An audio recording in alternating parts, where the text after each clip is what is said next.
Ouch, almost in my head there. Hey everyone, Otaku All Pro here. So I thought I would react to, how do I say this? Actually, I thought I'd do something different today. Thought I would react to one of the biggest Miraculous YouTubers. Even though he does other content like DreamWorks and anime, I thought I'd react to one of the biggest Miraculous YouTubers on YouTube, Smarty Pants.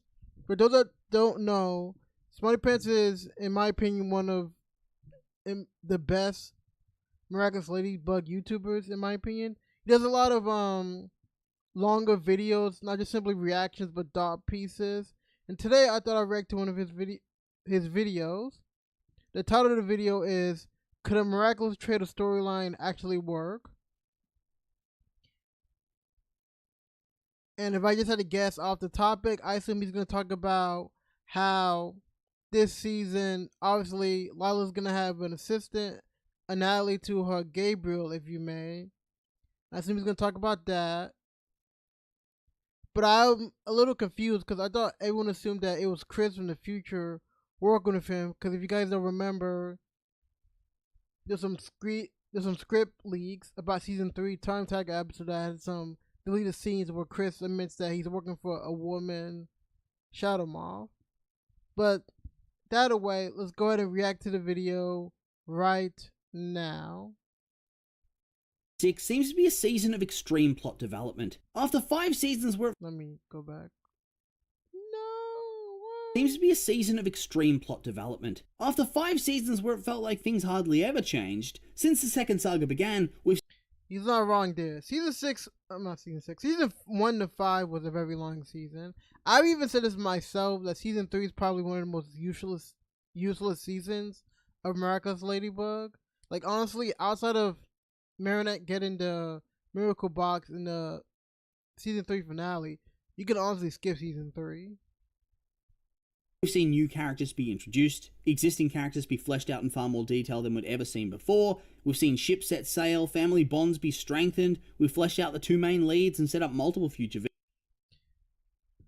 I remember when people hate on the animation so early. Even me, myself, I'm not gonna lie. I was the one that did say, with the earlier Adrian designs, it looked like Troy Bolton from High School Musical with plastic surgery. villain characters, and of course all of this development has led to a reinvigoration of theorizing and plot discussion in the fandom. And this is great because it felt like for a long time after season 5, all that was available was complaints about the story direction and the character arcs / relationships. I will admit that I certainly And once again, he's not wrong there. Let's be honest, the Miraculous fans, I don't know if it's, how do I say this? I don't know if it's that the storyline went on so long. It's just that we spent so much time on useless stuff. Like, in my opinion, season 4 and 5 were very great seasons. It's just that we went through so much muddy, especially seasons 2 and 3, that it made it feel that by the time we got to season 4 and 5, it was so long. But that's just my opinion. contributed to that, but really, that's what happens when a fandom gets content starved. It goes nuts. But like I said, now things are different. We're actually able to talk about fresh topics. And one of those topics that I've seen cropping up more recently is the idea that there's going to be a hero team Traitor at some point going forward. Maybe it won't be this season, maybe it won't be next season, but at some point they think it's going to happen and it'll shake the foundations of the team. There have been a number of names tossed out. So I guess he's going to talk about, possible people that can betray Marinette later on. I mean, I don't know why this is really discussion, let's be honest. If it's not Chris from the future, it's got to be Adrian. Because, like, he's going to be so traumatized when he finds out the truth. And especially when he finds out that Marinette, of all people, is keeping it for him. Like, just like how Ayo's reacting in a very later episode. Out as these candidates, with the foremost among them being Felix, and so that's what I want to discuss today. Would you rather spend your summer like this? Hey, Jim, how's your back? Oh, you know. I hear ya. Or like this? I want to go through the different names that it could be and decide which of them, if any, makes sense as a candidate. I'll start off by saying that I'm not actually sure that this is in any way a necessary plot point to include in the show. The reality is that we're already teasing that one of the new characters is going to turn out to be Lila or Lila adjacent. Plus there's the whole thing with Natalie and the Illuminati that's almost certainly going to lead to somebody being betrayed at some point in the future. I'll disagree here. I do think you need a traitor only because if we think about it, as smart as Lila is, she's still one person. I don't care what anyone says, especially about I don't care what the most peak Lila fan says ever. She's not gonna be able to 1v like 15 Kwame users. Especially when she's just new to the Shadowmouth, realm. Even though we all know she's already better than Shadowmouth at the job, but she's not gonna be able to 1v 15 Kwame users. Especially now that these Kwame users apparently have unlimited abilities and timing due to their training in the Revelator episode. Like, she's gonna need help. Or she's gonna have to pretty much create a situation where it's her versus Marinette only, kind of like she did in the London special, whereby create a situation where she literally rewrote time and destroyed the world. Only Marinette could save her because only Marinette could be with Bunnux in the time chamber without interfering with time too much. Just don't quite know who is going to get betrayed yet, that's all. From a certain point of view, you could also argue that Marinette's arc this season is her slow burn betrayal of Adrian's trust by continually hiding things from him and keeping him in the dark about the truth of his father's actions. And then there's the whole Chloe becomes Miracle Queen storyline back in season 3. How Felix... I don't know if what's his name? I'm forgetting man's name now. Thomas Astrick, the director of Ladybug. He has said multiple times he doesn't want to work with Chloe this season. He says she's gonna stay evil, and I'm probably not gonna bring her back. And this is what I don't get. This is something I feel like the season 6 is also leading to, especially when in the last episode when they just gave Aria a replica of Ladybug Kwame just in case she can become Ladybug. I do think Marinette will become the main bad at some point, especially during the Lila Shadowmoth arc, especially with her knowing that Marinette is the Ladybug user. He also does some tasty betrayal back in the season 4 finale when he poses as Adrian and gets close to Ladybug, then uses the dog Miraculous to allow Gabe to steal everything that was in the Miracle Box. That was 3 years ago. Just think about that. That was over 3 years ago. Ultimately, I think the idea of betrayal is well and truly going to be overplayed if you then also include a hero team betrayal to work with Lila or whoever. Sometimes you just need to let an idea rest, otherwise it becomes ridiculous over time and loses its impact. Regardless though, we do need some names. Hell, let's just work our way through the Miraculous team. We'll start with Felix because that's the name I keep seeing crop up. I just don't think... Before you talk about Felix, and this is something that I always thought, why didn't Gabriel used the butterfly Kwame to create a sentient monster that would hang out with Marinette and her friends and get close to Ladybug so he could figure out her secrets and weaknesses and could portray her like in a season finale. Because he kind of did that one episode with Optigami, but I want it to be like a season whole long timeline. Like instead of Zoe being the Kwame user, like at that time, you could probably bring in this new person, and then they get close to Marinette throughout the season, then they portray her. Because Gabriel has seen with the Optigami episode, he knows specifically what people Marinette trusts is, so he knows a way to get close to Marinette. I think so. They've already done it once with him. My bad, not Marinette, I'm talking about the Ladybug. Helping Gabe. However, we know that the only reason he even did that in the first place was to secure his own future by getting his hands on the peacock. Pretty sure it was just a desperation move. It's not like he's a treacherous person by nature. I see no angle or reason as to why they'd backtrack on his arc to make him seem like a person who'd be a villain for the sake of being a villain. What could somebody like Lila possibly offer him that he couldn't get on his own? He is pretty rich. I don't view him as some sociopath. He loves Adrian. He loves Kagami. He went out of his way to try to keep Marinette safe when he was deleting the world because Adrian loves her.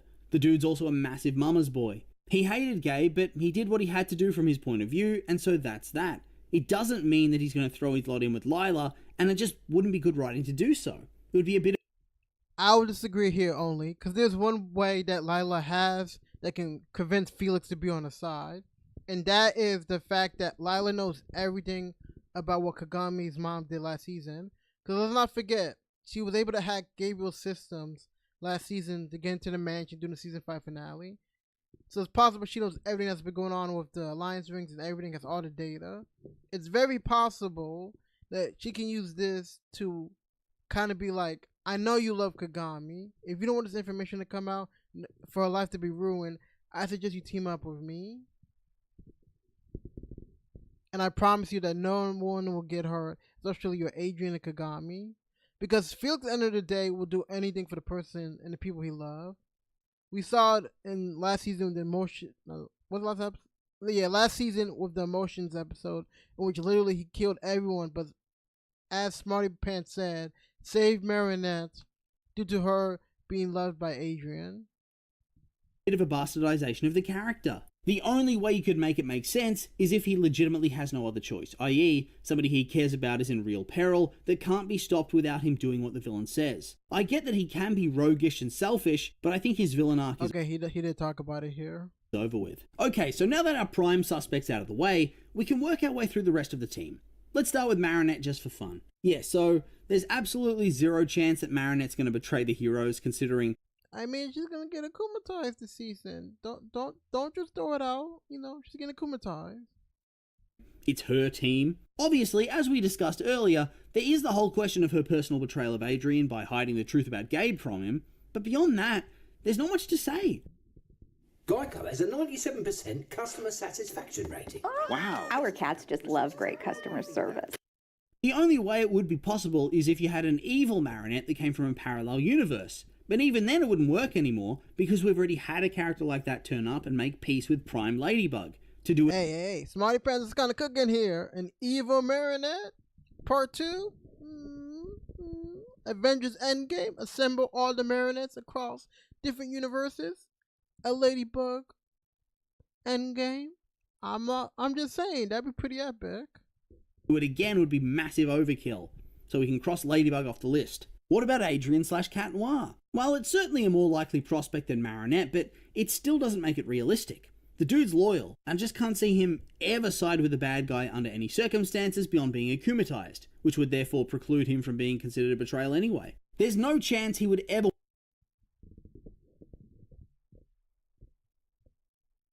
I could see a world if maybe he finds out a way to bring back his mom and dad without anyone getting harmed. I think if he gets tricked into by Lila, and plus the fact that he finds out that Marinette lied to him, I think those two combined might, make him switch. Cause let's not also act like he's well liked by the writers of Miraculous Ladybug.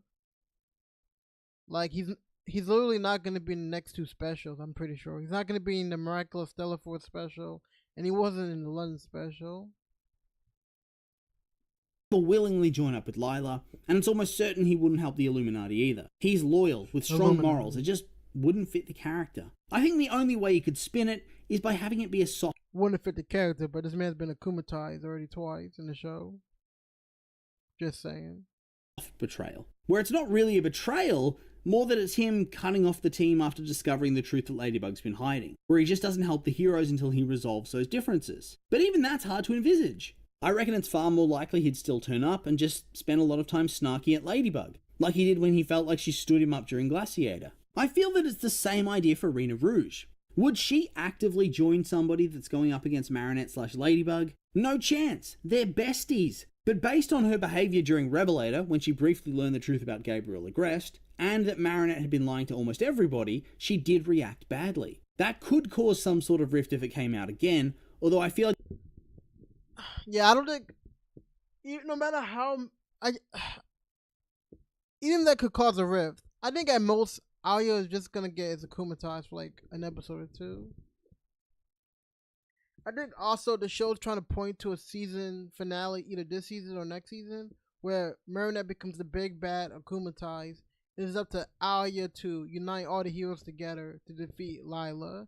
So I don't think her becoming the villain or the traitor would make sense this season.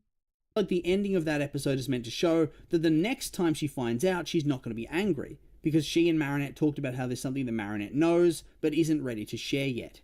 I feel like based on all of that, we can rather easily scratch her name off the list too. This brings us to Nino, to Carapace. Poor Nino. Poor Yeah, now Smarty Pants are just name names just to name names.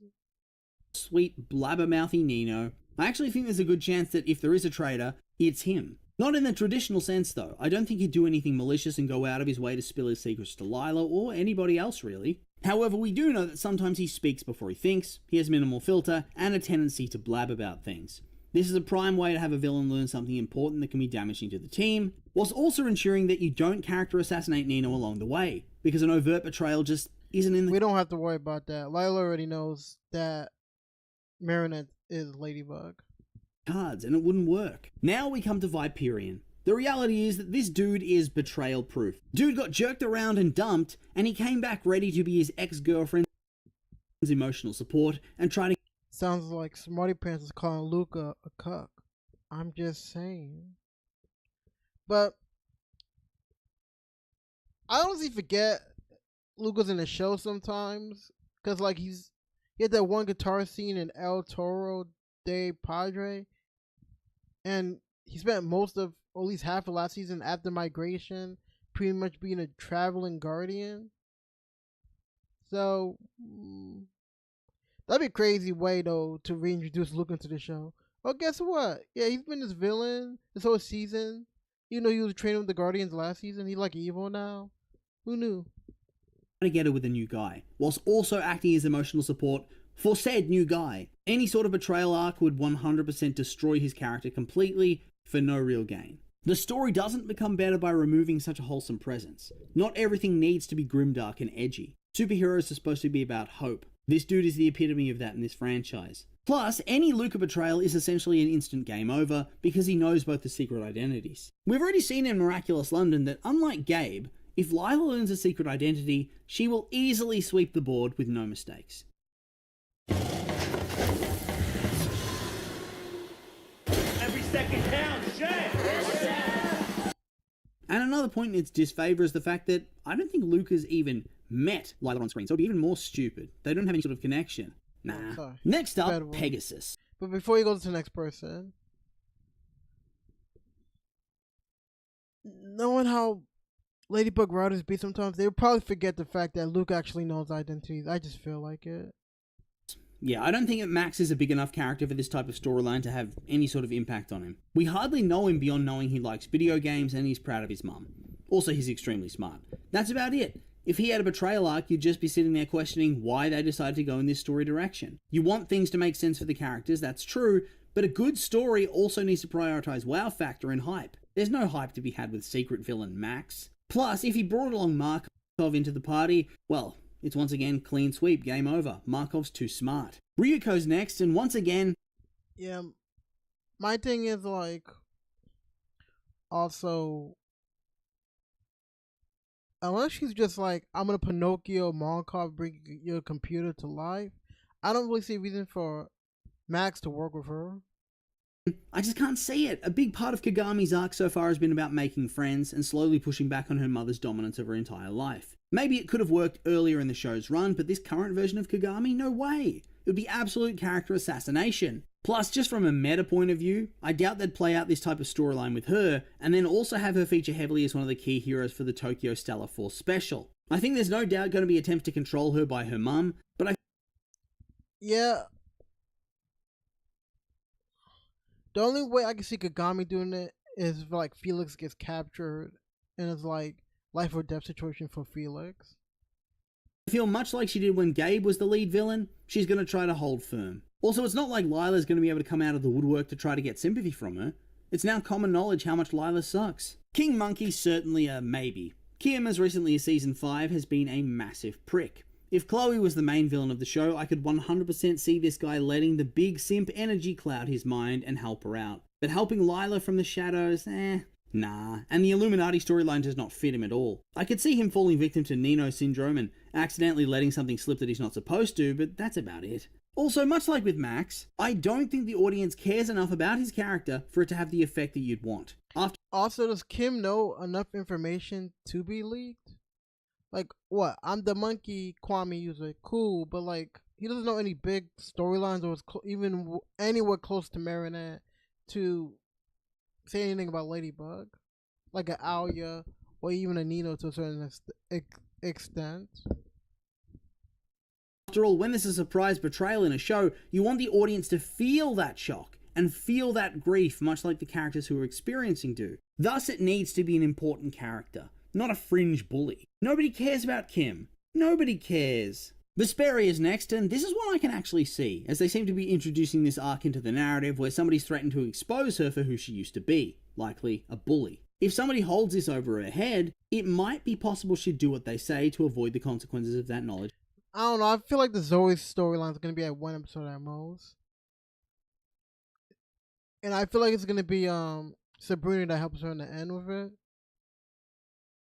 Kind of like how she helped Sabrina in Daddy Cop episode. Coming out. From a meta perspective though, I think it would be rather lazy and derivative to have the Be Miraculous user do the wrong thing twice in a row. Plus, it would really play into the narrative that Zoe is simply Chloe, having taken everything from the OG character in terms of family connections, friends, acquaintances, home, and Miraculous team slot. I mean, could you imagine the meltdown if Zoe... I mean, you know, Zoe is just Chloe that's really into Marinette, if you know what I mean. Season 5. Betrayed the team and then got the inevitable redemption arc? Chloe stands around the world would converge on Miraculous Corp HQ.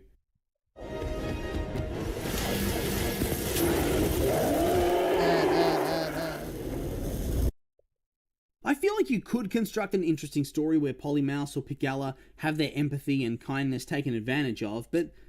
Man, we don't even know if... No one got time for these two. No one cares. Once again, you come to that place with Max or Kim or most of the minor characters of who cares? It doesn't have the same punchy impact. Either would Purple Tigress, who barely even speaks. How could that be narratively satisfying in any way? Miss Hound just had an episode where she declared that she's going to be better, that she's going to be good, and earned the friendship of the group of girls. It would be shit writing to toss that away so quickly, so scratch her off the list. Rooster Bold? Who cares, man? When was the last time this dude suited up for an episode? Plus, it just goes wildly against... Also, he's the working on his relationship with Nathaniel first. What his personality has been in the show so far. Capra Kid I could see being dominated by his parents into doing something for the Secret Council if they are indeed honoured as I suspect. Or at least, I could have seen that had they not have a whole episode where he overcomes their control and charts his own course. Where he stands up for who he is as a person. To backtrack on that would be very damaging. Same with Minotaurox. He had a whole episode that talks about rejecting his dad's criminal path. I just now notice how much taller his dad is than him. I don't know what's with these Wreck-It Ralph sized dads in the show. You got him, Marinette's dad, y'all what's with all these Yao Ming LeBron shaped people in the show? And his desire to make Ivan a criminal too. It would ruin that episode's ending to have this play out. Plus he, Mark, and Nathaniel kind of all fall into the who cares pile at the same time. Which leaves Bunnix, but we've seen the older versions and so it wouldn't make any sense. I reckon I've worked through the whole roster by now, and so what can we conclude? The same thing that I thought about coming into the video. A betrayal arc can work, but for almost every character it would regress them and feel forced. I just don't think the show needs a hero turning bad at this stage of the narrative anymore. I feel like it would be a flop story, and there are far more interesting ways to go about things with the whole Lila Where's Wally thing that the fandom's been going on with. Looking at all these different characters in the background, trying to figure out which character is secretly her. There's no point in ruining a side hero now that we're finally developing them more. Storylines should offer substance over shock, and I think this would almost solely be for shock, and thus, I think it would be bad. But of course, with all that being said, these have just been my opinions. I do like that he went through all the characters, but my thing is I think limiting it into a kid character, someone that's actually a hero right now, might be the problem. Like, for example, I'm surprised he didn't mention let me pull it up. It was just here. Heavily is one of the key heroes for the Tokyo Stellar Force special. I think there's no doubt going to be Kagami's mom, Tsurugi. I'm surprised he didn't bring her up more, because she has a lot of reasons to team up with Lila. It's not like everyone knows what she did. Outside of Marinette, who really knows what she did? So I'm surprised you didn't mention her. I think she has every indication to be a traitor. You know, portrayed the city of Paris once again. She made alliance rings, so it's not that crazy. So she can portray Marinette in a way. There've been mentions of Gabriel and Shadow Mouth coming back this season. So maybe he didn't somehow die in season 5, which would be crazy. Those are like the two main people that were mentioned in the video that have every reason to be a traitor in a sense, I guess. Cause like on this show, you know, outside of Alia and Adrian, who can really portray Marinette, because those are the only super close ones I consider to her. All of her rest of friends are just friends. Like, yeah, we're literally just learning about some of them this season, like with Nathaniel and his family. So that's the video. Once again, a shout out to Smarty Pants. He makes all these long form Miraculous Ladybug videos that if you like this video, you should go see his channel. Once again, that's Smarty Pants. Smarty Space Pants. So that's the video. Thanks for tuning in, and bye.